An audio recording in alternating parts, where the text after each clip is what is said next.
I invited him because he's just a very good friend, and I love the passion he has for this spirit, for this culture, and I thought it'd be a good way. He travels all over Mexico as well, like many of us do. I haven't got the opportunity yet, but I invited him to talk a little bit about the differences between Mezcal and Tequila. And he also has a surprise, actually. He just told me about it. But let's welcome Ernesto Hernandez.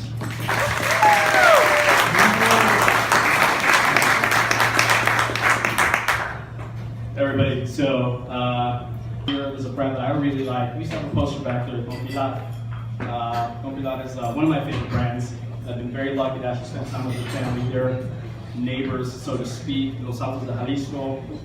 They're about 25 minutes away from where my family is. So I joined them on a trip. This is us on the ranch. Here's this guy. First, you got to get rid of the leaves. A buddy of mine named Bobby that I met on this trip. You get kind of closer down. Realistically, something that people don't speak into detail often enough is that there's actually different grades of quinoa. The example that I would use is if you're peeling a potato. You want to be really careful about it, right? When you're peeling a potato, you get rid of every single brown spot. You get rid of every little signal of skin that you see on the potato. You want as pure a representation of a potato as you can. And some companies go a little bit deeper than others. This is me doing the HEMA thing.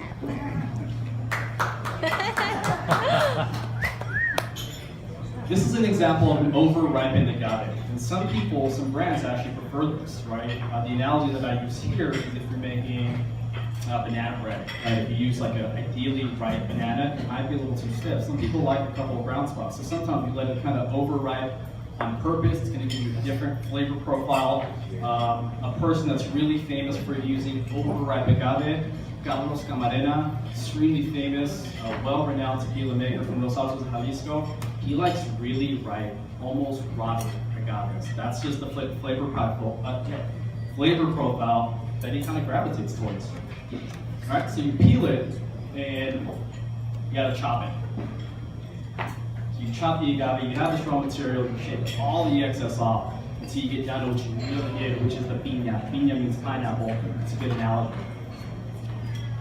So next, you gotta cook it. You have this really hard, and I come back to potatoes a lot. It's really, really stiff, really heavy agave. On average, in Los Altos de Jalisco, you get anywhere between 60 and 80 kilos. These things are extremely heavy. It's very labor intensive, but ultimately you have to cook it to break down the sugars, because the sugars is what you're going after. It's gonna make it really soft, it's gonna make it really sweet. And how you do that is by cooking it. There's a couple of different methods that you can cook it. The traditional way is using a clay oven. This is inside of a distillery called Fortaleza, which is a really, really well spoken brand of tequila. They do things what are considered the artisanal way. And so you'll notice they actually use this furnace. This is a boiler. Everything in this facility is over 100 years old. So if you're looking for a tequila brand that does things in a very, very traditional way and uses old style methods, Fortaleza sticks kind of true to their word. They do everything the old way. You'll notice that this is a brick oven. It's got meter thick walls. And this is a facility that temporarily shut down. Long story as to why. The owner is actually a descendant of the Salsa family, so you may see the brand Southside in stores, completely separate of Fortaleza, but he is an original descendant of the Salsa family. Here is a new but old style oven. This is a brand called G4, which is also in Jesus Maria. So this is hornos de mamposteria. This is clay and stone. He wanted to do everything the old way. You'll notice this kind of steel door. You shut it, you bolt it. There's a lot of pressure in there. You want to kind of slow cook it to be a steam. That's really kind of the traditional way of cooking agave. It's a buddy of mine, Chris, just to give you guys a size reference. Everybody know the brand. So you guys used to come out of Cofradía, right? Yeah, awesome. So this is Cofradía, the distillery. Cofradía is in the city of Tequila. It's a city called Tequila. And this is one of the bigger factories there. One of the most notable brand that comes out of this factory is Casa Noble. You guys heard of Casa Noble? Yeah, really well known. Partly owned by Carlos Santana up until very recently, actually. I believe he sold his stake. A different way to cook is basically via a pressure cooker. So this is a big steel pressure cooker.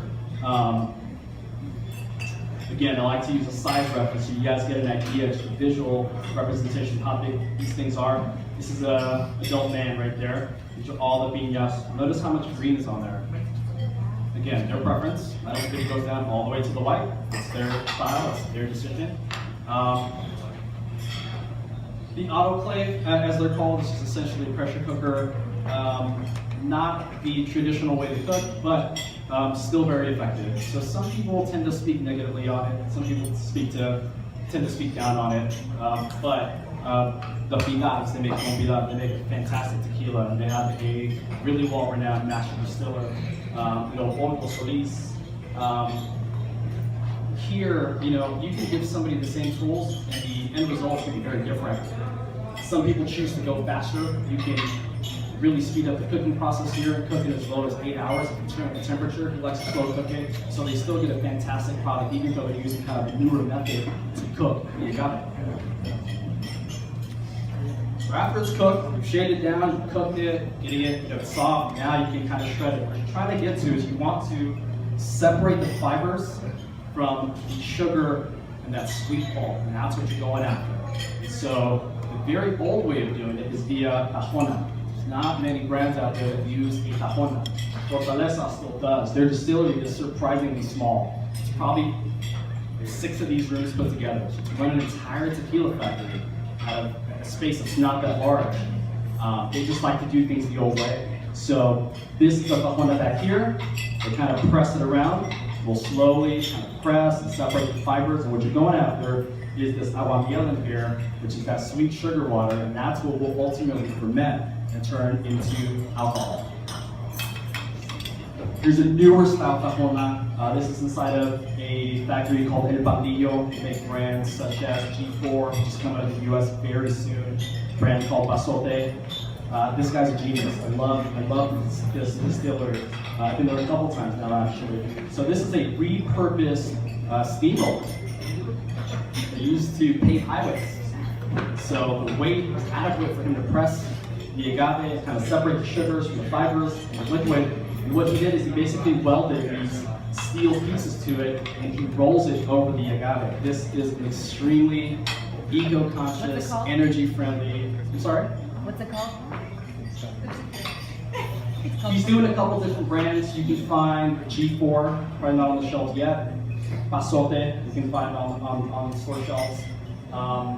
There's a few different brands. He's come into market with another brand called Delgado, which is 100% rainwater. So we'll start to see more and more of his projects on the shelves. And this is what the pressed agave looks like. So you want to press it ultimately and separate the fibers from, again, the sugar water and pulp. There's a different way to do that same process. This is called a roller mill. Notice how up here you see the blades. They're separating the fibers. They're adding warm water. You see his hat back here. Spot that in here. That's Don Pilar, the owner of Don Pilar Tequila. So there's a couple different ways to do it. This is called a roller mill shredder. The traditional ways to do a tajona. Now, the tajona is not very efficient, so some people ask, well, that's the right way to do it, that's a traditional way to do it, why doesn't everybody do it? The reality is, you only get about 60% yield when you do a tajona, so there's a lot of sugar that just, in weight, it's just simply not enough. The roller mill will give you about 80 to 85% yield in that same process, so it's more efficient, flat out. So Don Felipe's shredder, he's got different blades in here. What's genius about his system is that they're all separate blades. So what you do is you load the cooked agave right here. It's all very streamlined. If I were to extend the picture to the right is one of the 2 ovens. They take those cooked soft piñas, they put them in the shredder, it spits out, and it's right there. What he also did is he has individual blades. So if anything ever gets caught or he needs to, there's any downtime, there's not a lot of time wasted. You can go in and kind of repair it and get things going relatively quickly. Otherwise, if you do the roller mill and that thing breaks down, pretty much got to call a mechanic, and that's lost time. Okay, so we have agave You've cooked it, you've shredded it, you've separated fibers away from the sugar, and the sugar water and the pulp. So what happens next is you have to ferment it. Here's a really good image that I stole from Don Pilar, probably one of the only images in here that are not mine, that gives you a visual representation of what fermentation is. So fermentation essentially is you take the agave piñas, you roast them, you break them down, you're going to have a tank, and you're going to put a mixture of the agua miel with water, and you want that to ferment. And what happens is you need yeast for that to occur. A similar example would be beer or wine, right? You press the grapes, you put them in a tank, you need yeast to turn that sugar into alcohol. That's what you're going after. Some brands have proprietary yeast. Some brands, I mean, there's yeast everywhere. It's in the air right now. So yeast is naturally occurring. So kind of, different brands have different recipes. Some brands may choose to use the yeast that's already existing in the air. Not a lot of brands do that. Don Pilar, they use a champagne-grade yeast, extremely high-quality yeast, to turn that sugar into alcohol. So here's kind of a step-by-step process. You notice the first step, it essentially looks like beer and it smells like beer. Step 2, it will start to bubble. There's heat that's released, there's gases that are released. That's what happens when sugar is converted into alcohol. It'll start to kind of harden over the top, kind of this weird, bubbly kind of crust. And when it's done, it's called mosto, dead mosto. There is a crust, which basically visually tells you this is done. Fermentation is no longer happening. At this point, you have a little bit of alcohol, but not that much. We've got anywhere between 5 to 10%. Obviously, we're going towards a lot more alcohol. So the way that we do that is via a process called, actually, let's skip a little bit ahead. So some brands ferment in these wood vats. There's not a lot of companies that do that. These are 6,000 liter vats. These are stainless steel. Generally speaking, stainless steel is just a little bit more sanitary. When you're done, you can go in and truly clean it out. It's very clean all over again. Using wood, there may be some remnants behind. Some people like the flavor that the wood kind of imparts. By doing that, some people don't like to worry about the whole cleaning process, and it's not going to be completely clean if you do it all over again. So you have this fermented liquid. It's very low-grade alcohol. How do you get it to become tequila at a much higher proof spirit? Well, we need to distill it.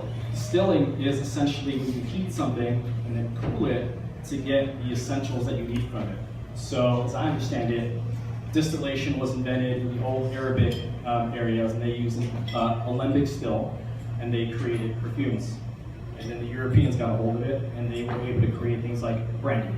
So when the Spaniards got to Mexico, they introduced the concept of distillation to be able to create spirits, and that is part of what kicked off the entire tequila industry. So you take this juice that is mixed with water that has fermented, and you run it through the stills, you heat it, the vapors rise, and as they cool and come back down, what you have is tequila.